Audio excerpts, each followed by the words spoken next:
A confession course, a killer already in custody, and an innocent man sentenced to die. This is the tragedy of Joe Arridy, a 90-year-old injustice that still echoes today. So today we have a tragic case that's about 90 years old. Rich, I'm going to let you introduce it. Who do we got today? Yeah, I'm going to be introducing you to the Joe Arridy case. And how I learned about this case was approximately 10 years ago. I was working on a project called The Injustice of It All, and this was with my co-author, Bev Folstad, up in Alberta, Canada. And we were doing cases both from the United States and Canada. And one of the cases that was presented to me by a friend of mine, Roberta, out in Colorado, was, have you heard of the Joe Arridy case? And I had not. And she said, well, this is about an innocent man who was tried, convicted, and executed for a murder he did not commit. And I was immediately intrigued about this. That couldn't happen, but it did. Yeah.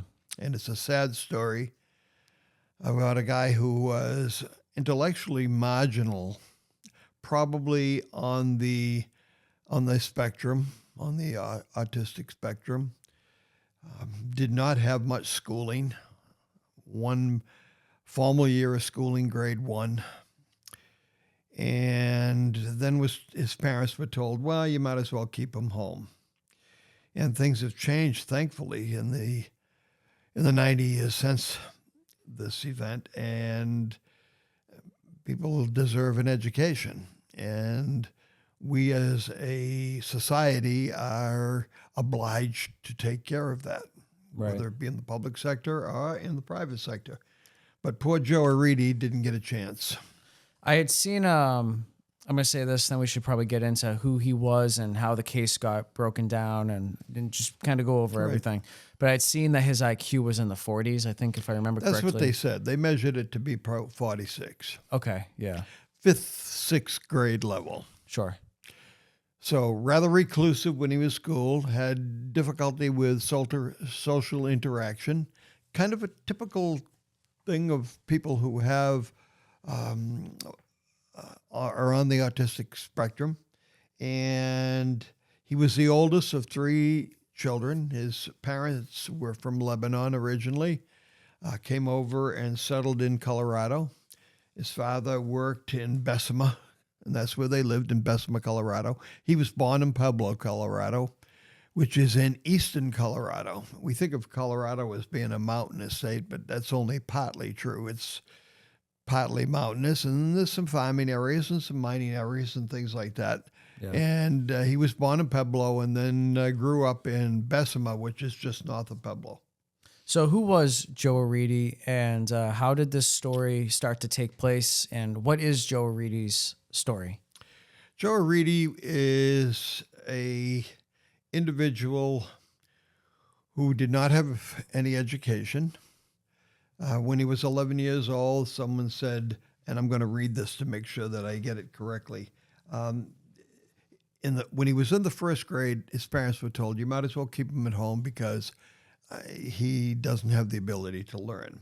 So he did stay at home, and as he got older, he was wandering around the Pueblo area, and somebody suggested in 1926, when he was 11, he was born in 1915, that he be committed to the Colorado State Home and Training School for Mental Defectives.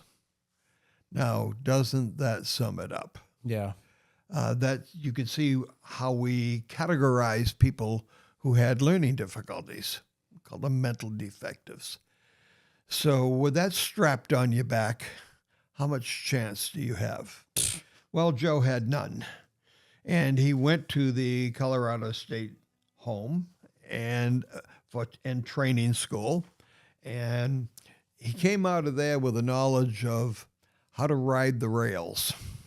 And this was back during the Depression, and a lot of people were riding the rails, riding the boxcar from one place to another. Yeah, traveling for work, trying to find work. That's exactly right. Just, living that nomad lifestyle. So he had this transient lifestyle that he was riding the rails, and we used to call them boxcar riders.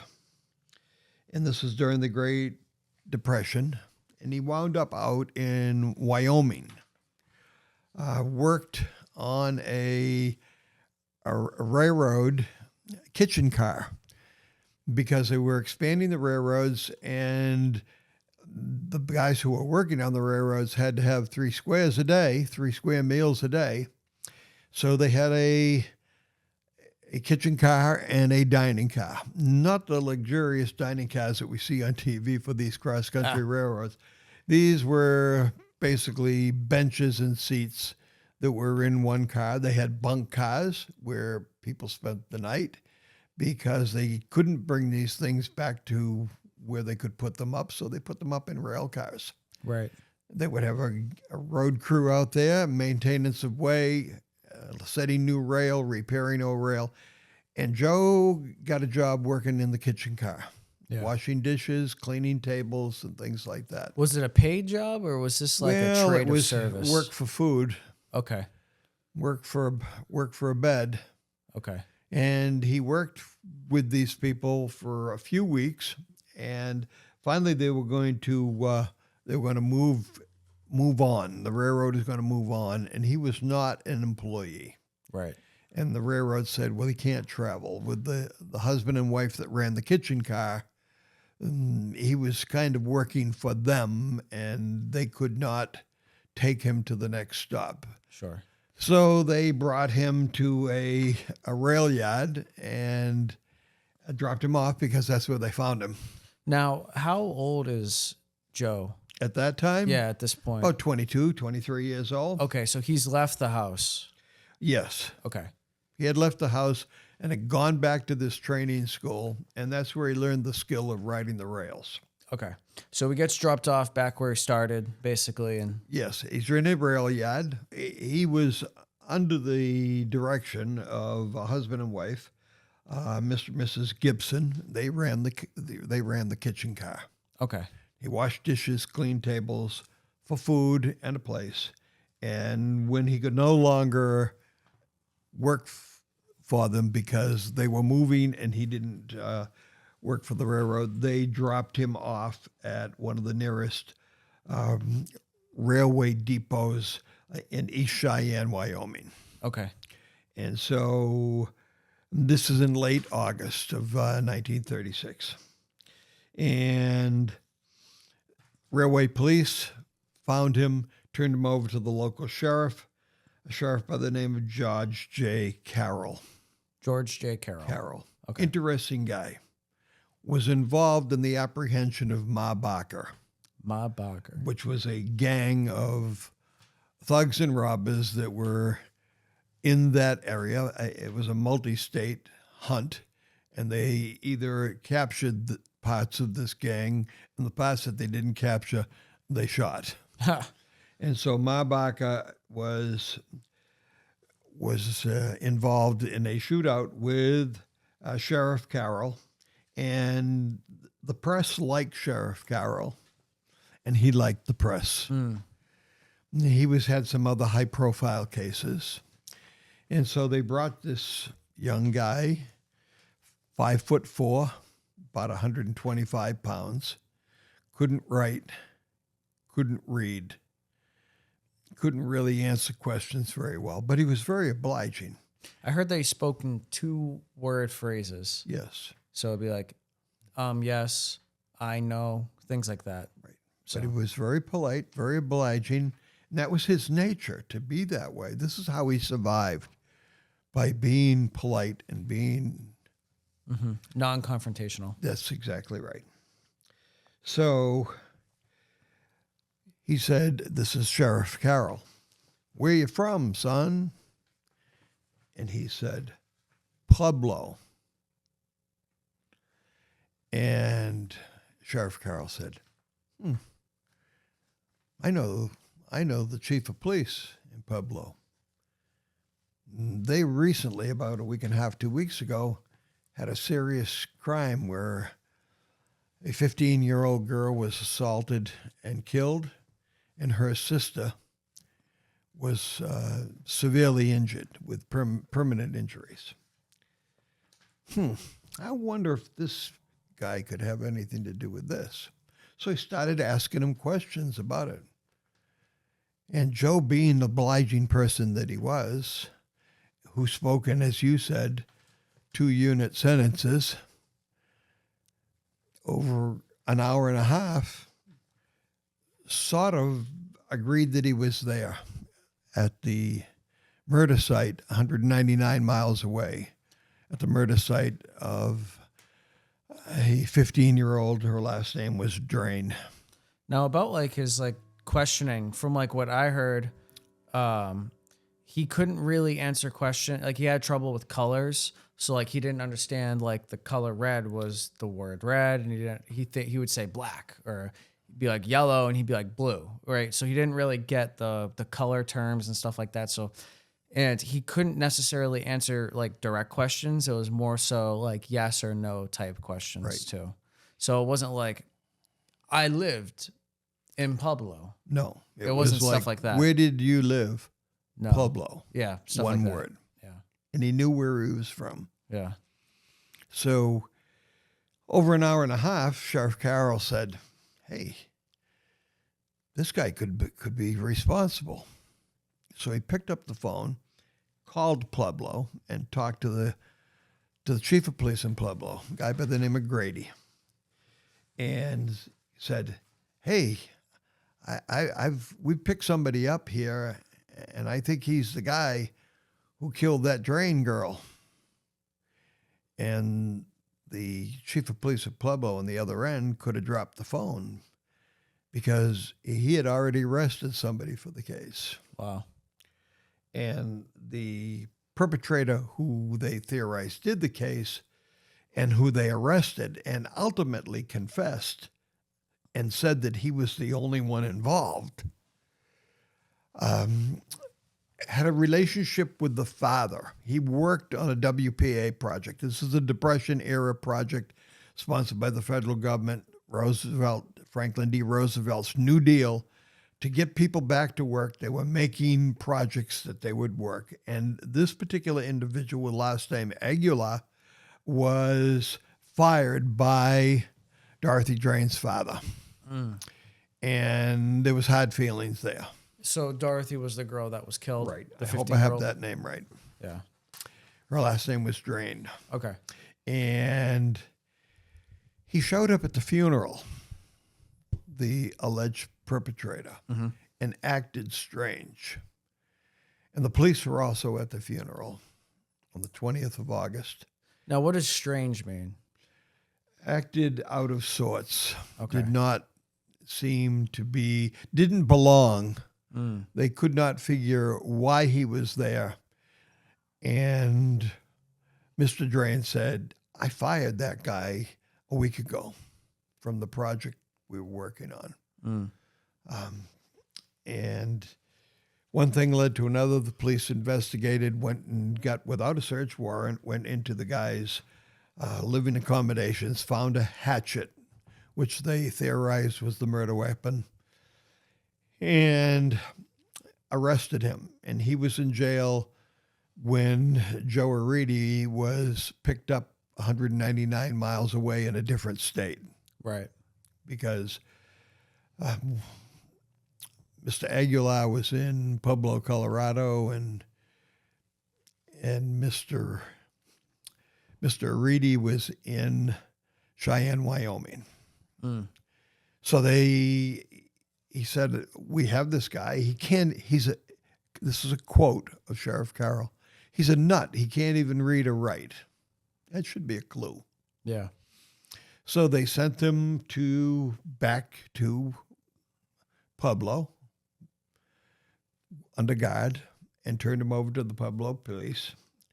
He admitted that he was there. He didn't say that he did anything, but he admitted when he was there. He told them the answers that they wanted to hear. They would ask him questions. He wanted to please, because that's what Joe did. That was Joe's nature. not to be confrontational, not to say no.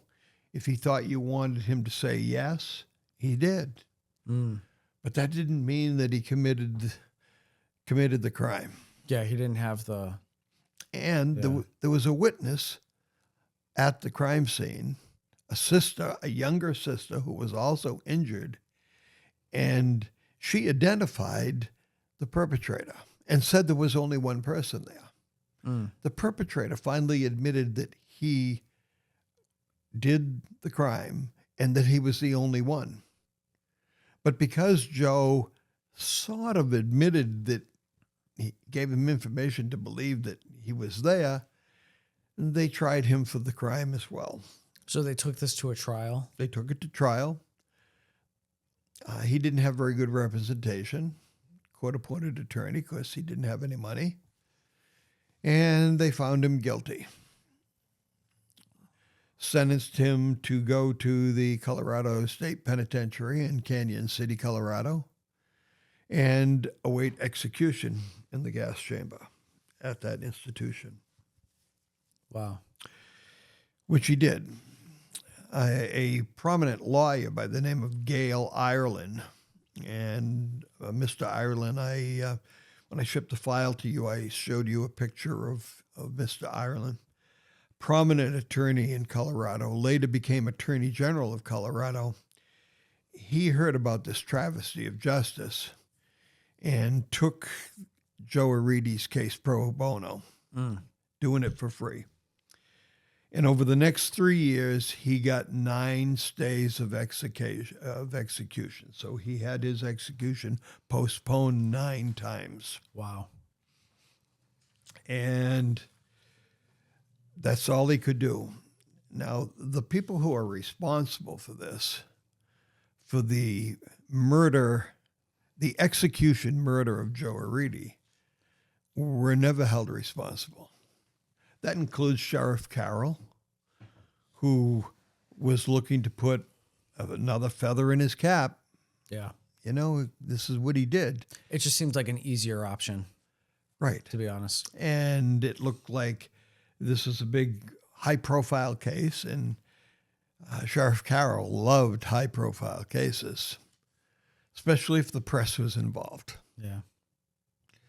So it went to court. They tried to get it a stay of execution, one after another, and it finally went to the point where they went to the Supreme Court, Colorado Supreme Court, and they turned it down. So who's responsible for the death of Joe Arridy?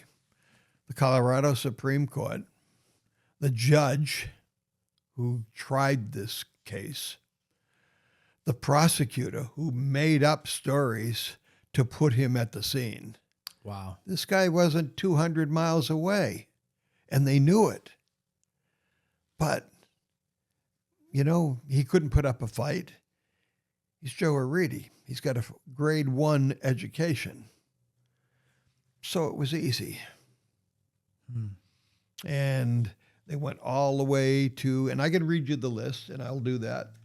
I heard that they made him reenact the crime as well. Tried to. Yeah. And he would do anything to try to please. You know, these people are authority figures. Right. In a police officers, in a jail, and they conned him into confessing. So what's driving these police officers to do this? Are they prejudiced against people with handicaps? I don't think so. I think, and it's still in this country, tends to follow that rush to judgment. We need to solve this case.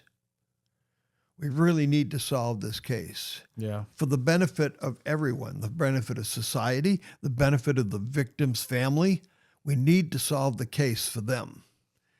And they're willing to almost, in some cases, and now this is 1938, they were willing to go to any extreme to solve that case. And how do you ultimately solve the death of a 15-year-old?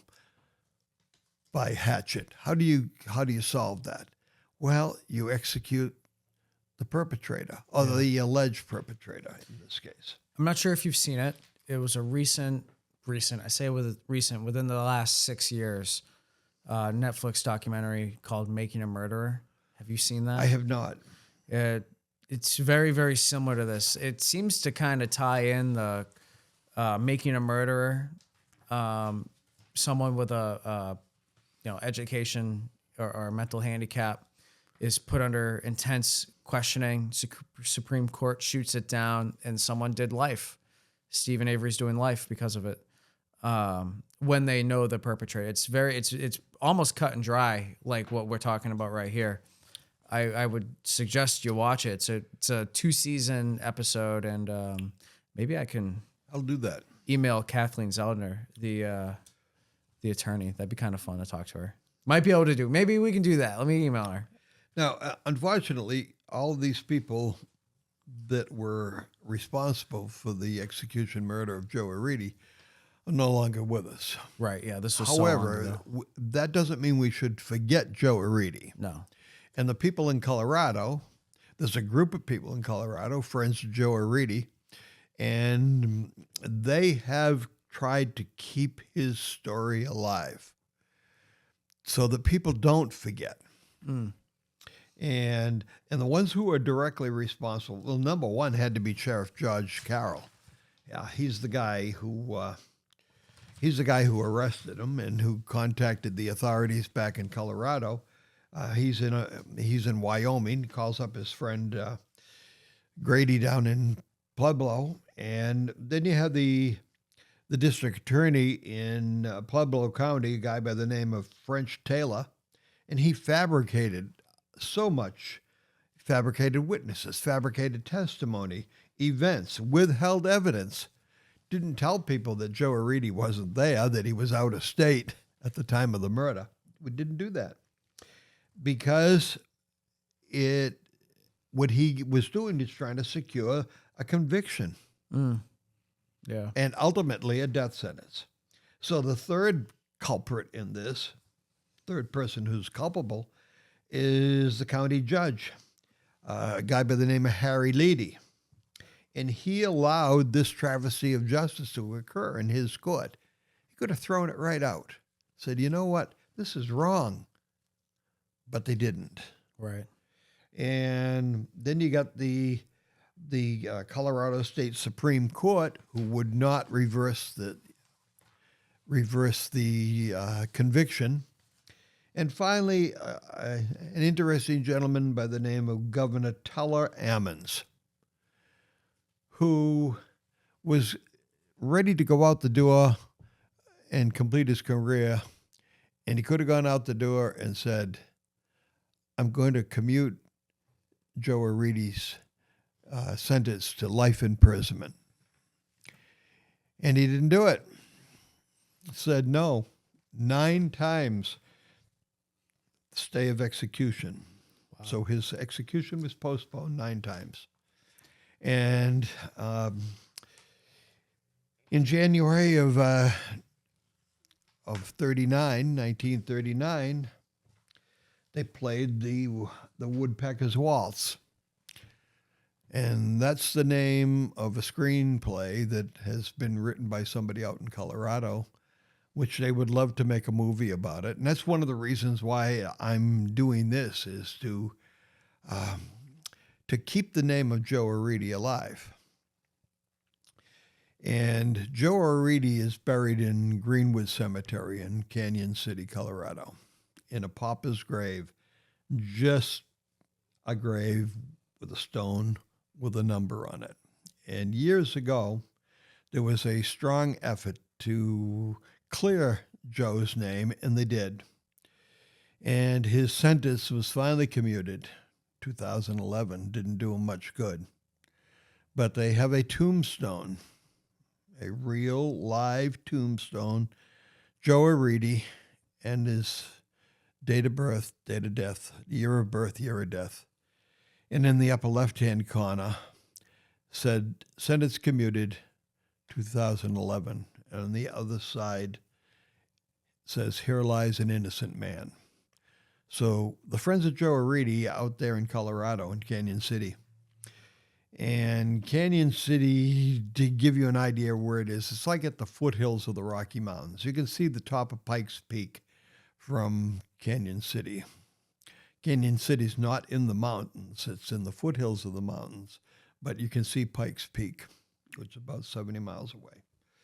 And that's where the state penitentiary is. And not too far from Florence, Colorado, which is where the Supermax prison is, the federal Supermax prison is located.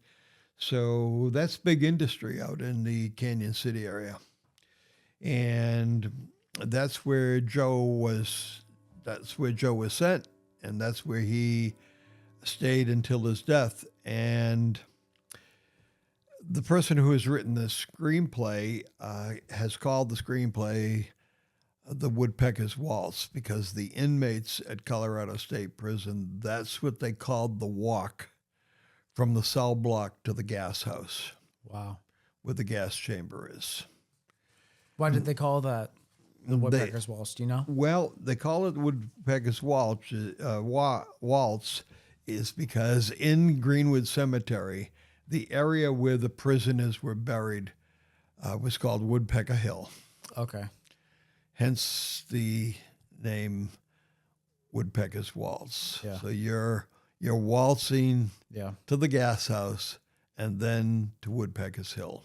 Wow. And all of these stones, little small stones with numbers on it, when the body is not claimed by anybody, they are buried in that section of the Greenwood Cemetery. And my friend Roberta out there in Canyon City, Colorado, has visited Joe's grave. In fact, sent me a picture of Joe's grave when I was doing the article for the project that we were working on, The Injustice of It All. And it said Joseph Joe Arridy, and gave the date of birth, year of birth, year of death. And I discovered that was, his name was not Joseph, it was Joe.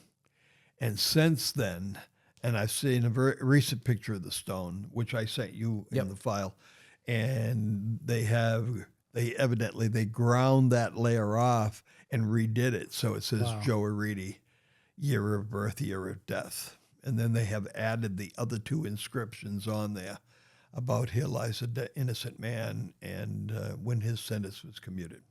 Wow. So it's a sad tale, but it shows you, and Joe Arridy is not the only person that this has happened to.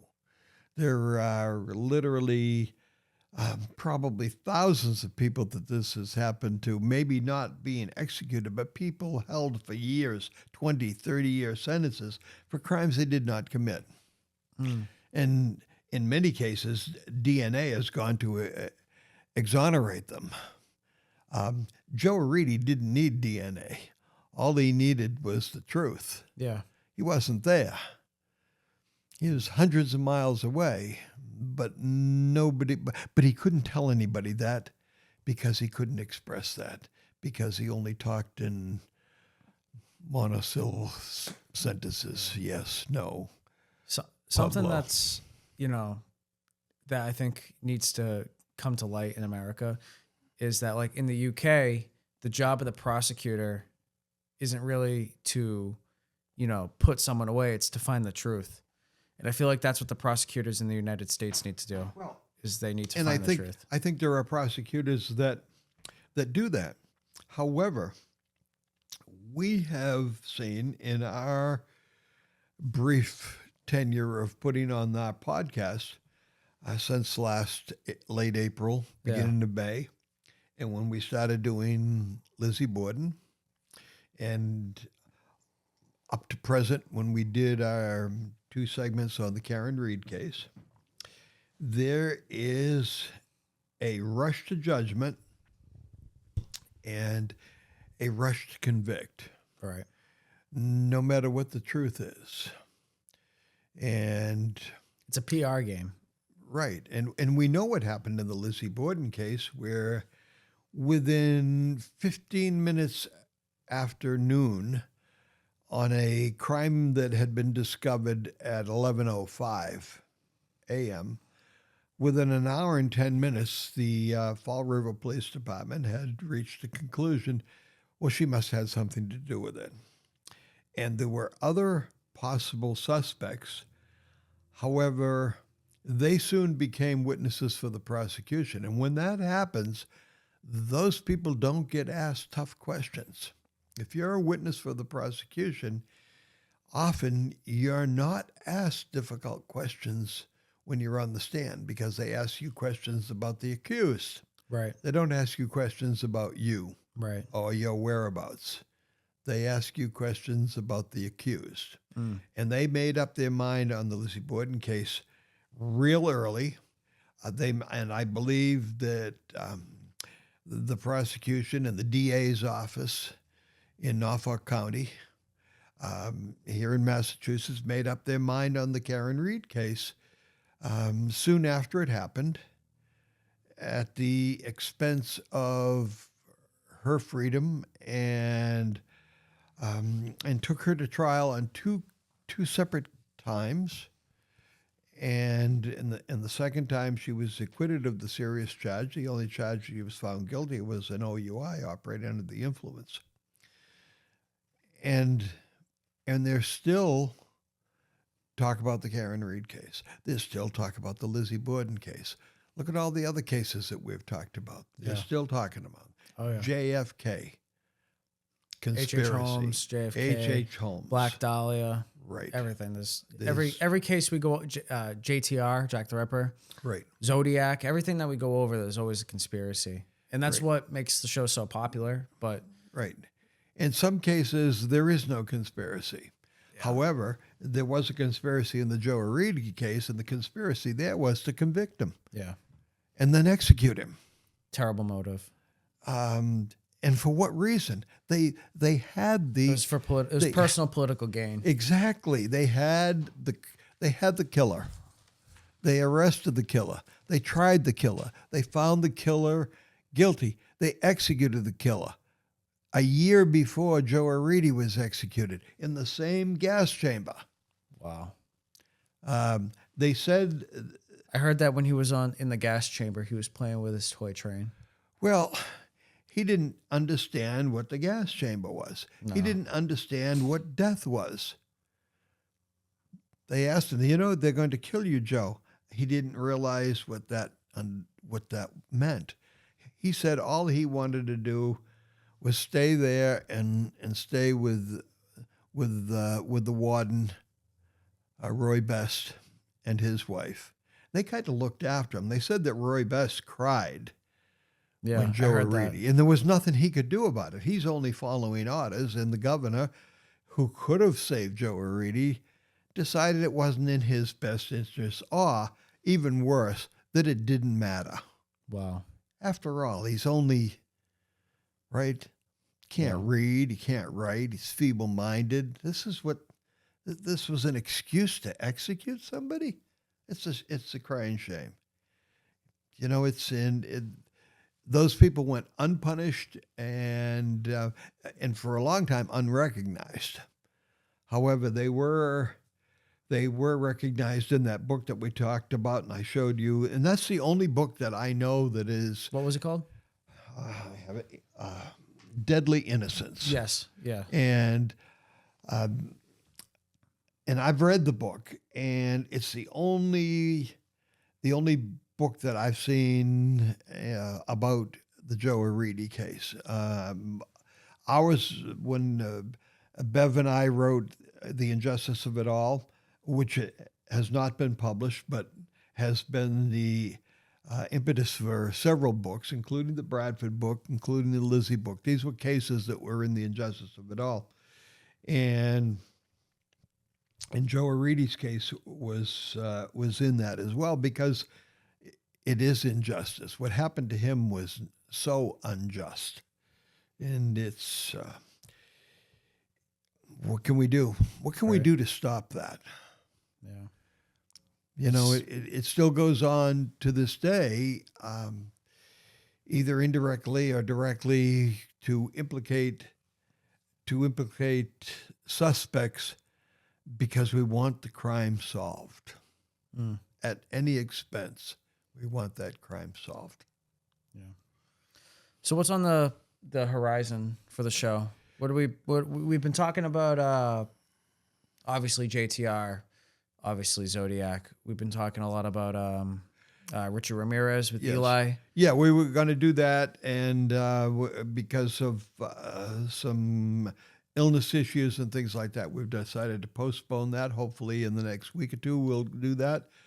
Christmas is coming up. We got something planned or in the process of planning something for a Christmas show. Christmas is on when? What day is Christmas on? On Thursday. On Thursday. Right. Okay.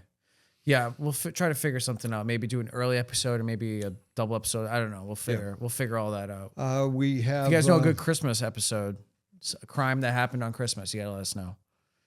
And we have a lot of thanks to a lot of people this year who have helped our podcast, and we've had them as guests on this show, and a lot of different authors. And and we should probably between now and the first of the year should run a list, perhaps, of all the names of the people who have been on our show for this year. We got Anthony Morey. Yep. We got Stephanie Blakemore. Right. Eric Eulis. Yep. Kara Robertson. Right. I personally interviewed Senator John Keenan.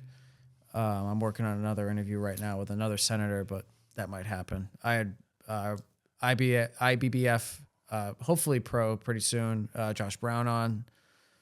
Who else did we have on? You interviewed me, and then you couldn't get rid of me. Yeah, I know. The audience just loved you. They keep coming back. They couldn't. Why is that? The audience loved you, man. They couldn't. You know. We have our stockings out for Christmas. And yes, we did get you an R. Yes, I saw that. It's a bit covered up right here. Well, there I am. There you are. I got mine right up here. What do you guys think of the white? You guys like the white? You guys gotta let us know. We got the white for Seth. Or we got the S for Seth, C for Caroline, and we got R for Rich. We set up the tiny village at like 11:30 one night. And how do you like my new sweatshirt? Yeah, we're working on. I've been working on making some sweatshirts for the podcast. So Rich is sporting the TSR first TSR Podcast sweatshirt. I got it right here. I can show you. Yeah, show this the one's people Caroline's. the back.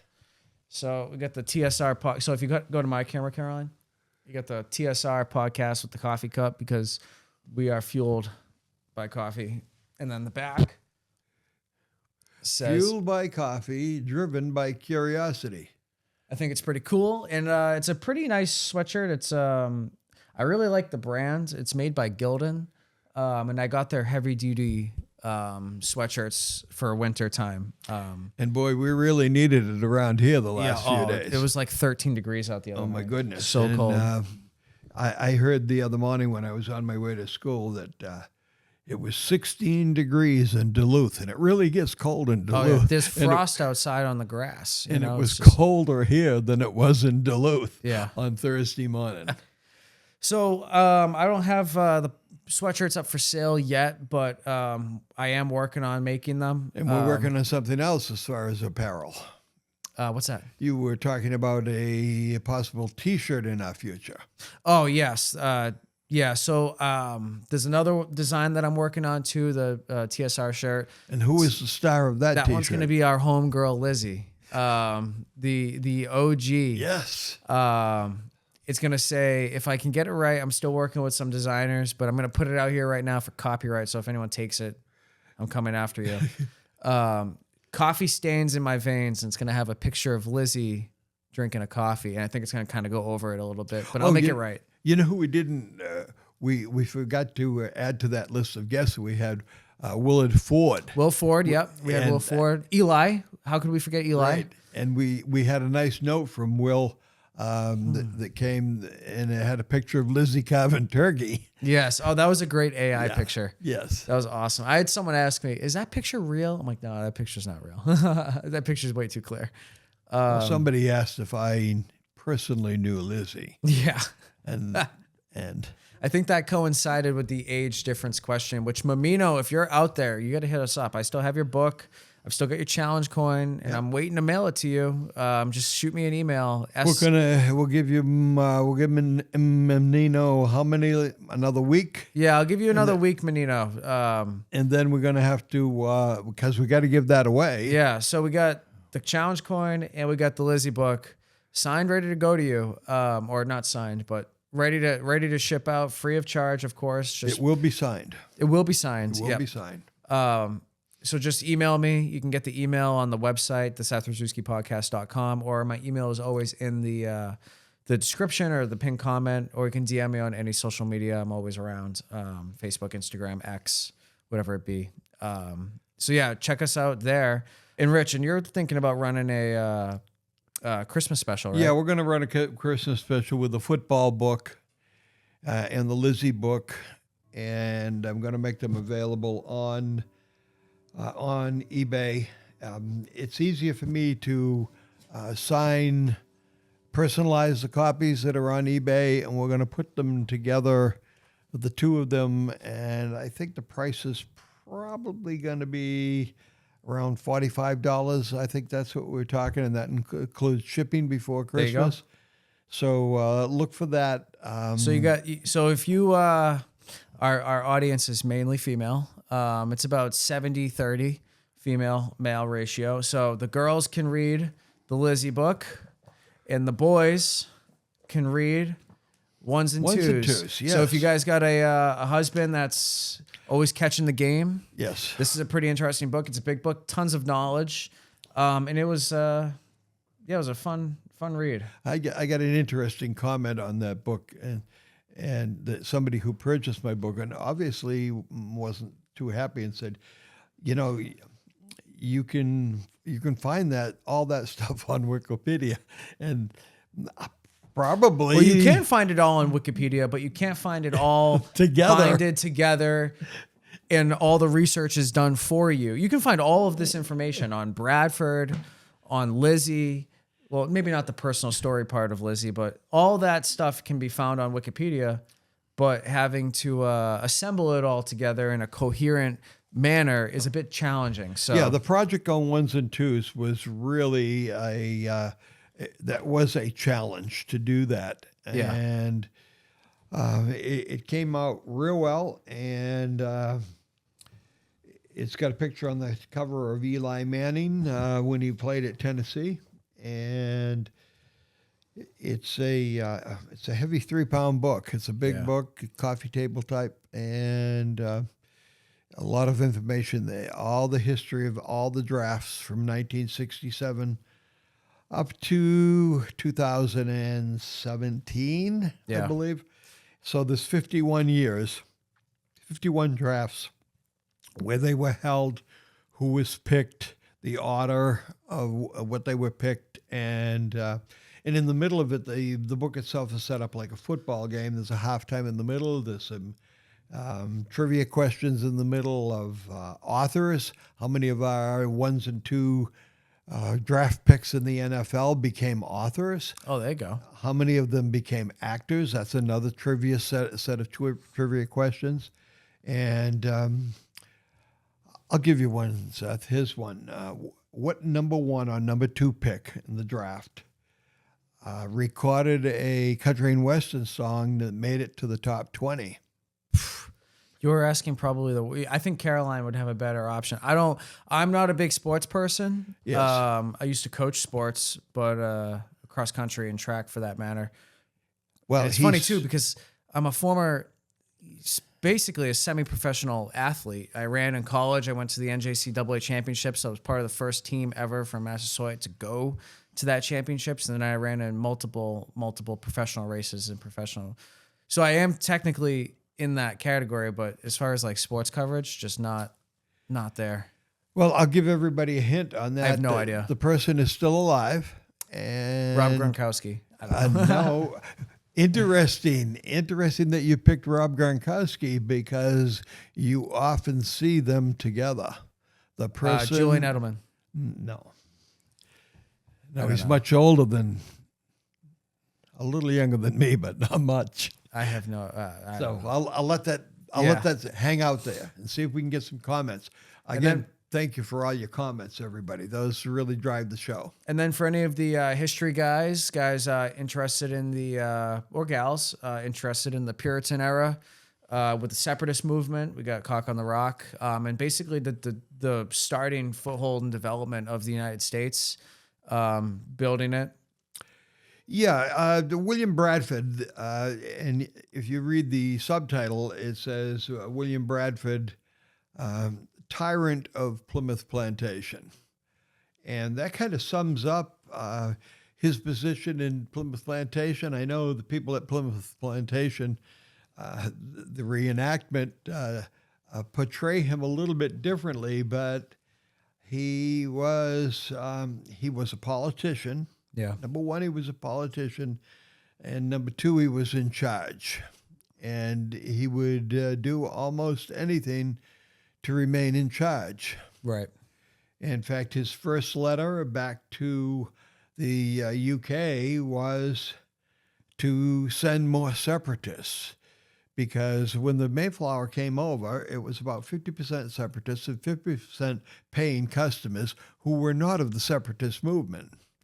And when they came here, all the men had an equal say, whether they were separatists or whether they were not. And William Bradford wanted to make sure that the separatists maintained the majority. Yeah. So his first note back to England, when Christopher Jones, the captain of the Mayflower, headed out the following spring, was send more separatists, because he was afraid he was going to lose control, because it was almost equal at that time. Wow. Wow. So it's an interesting scenario how three men who came here with hardly 2 dimes to rub together wound up owning most of Plymouth County, some of Barnstable County down the Cape, and a little bit of Norfolk County in the case of Cohasset. Wow. So 3 guys out of the group that came over did very, very well.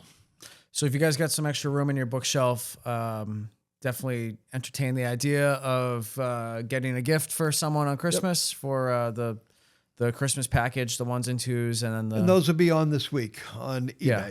Yep. So I'll put the link in the description when it's there, and it'll be on every episode's description going forward up until Christmas. And shipping's usually next day.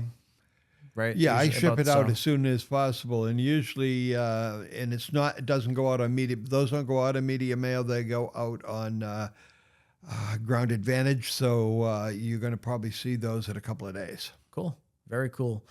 If you guys have any questions, comments, concerns, feel free to drop a comment. We are always in the comments. It's funny too. Like, I'm always in the comments responding to comments from like videos like on the Karen Reed episode or like on the first Lizzie episode or whatever, because it goes to my YouTube Studio app on my phone. So I see the comments that have just gone live, on episodes that are like 6 months old. So I'm always in there talking to people. If you guys want to mention something, feel free to drop a comment. You guys can send me a DM or an or an email. Check out the website, SethRosczewskiPodcast.com. That'll be in the link in the description as well. And if you have any ideas of a case that you'd like us to cover, please let us know, and we'll put it on our to-do list. Absolutely. And if there's an angle of the Lizzie case that we haven't covered either, let us know about that one too. That's our favorites. Yes, because we're doing a little bit of research on that right now for something new in the future. Absolutely. We'll talk to you guys. Thank you very much. Stay tuned next week for a Night Stalker with Eli Frankel. Thank you. And all. I'll be live tonight at 7 p.m. If you're watching on Sunday, I will be live at 7 p.m. I go live every Sunday, 7 p.m. from my living room. Open Q&A, ask me anything, and we'll see you there. And before I let you go, I just want to shout out Barnabas. Thank you for the Christmas gift very much. I appreciate it. It keeps the show running. So without you guys, we wouldn't have a show here. So thank you very, very much. And there was a book that went out this week, and I learned after it went in the mail that it was going out to Barnabas. Yeah. And you should have it by now, and I hope you enjoy it. I think she does have it, because I saw her in the comments, like, or maybe she said I just ordered it or something like that. Well, my records say it's there. There we go. Alrighty. Thank you very much, everyone. Have a good one.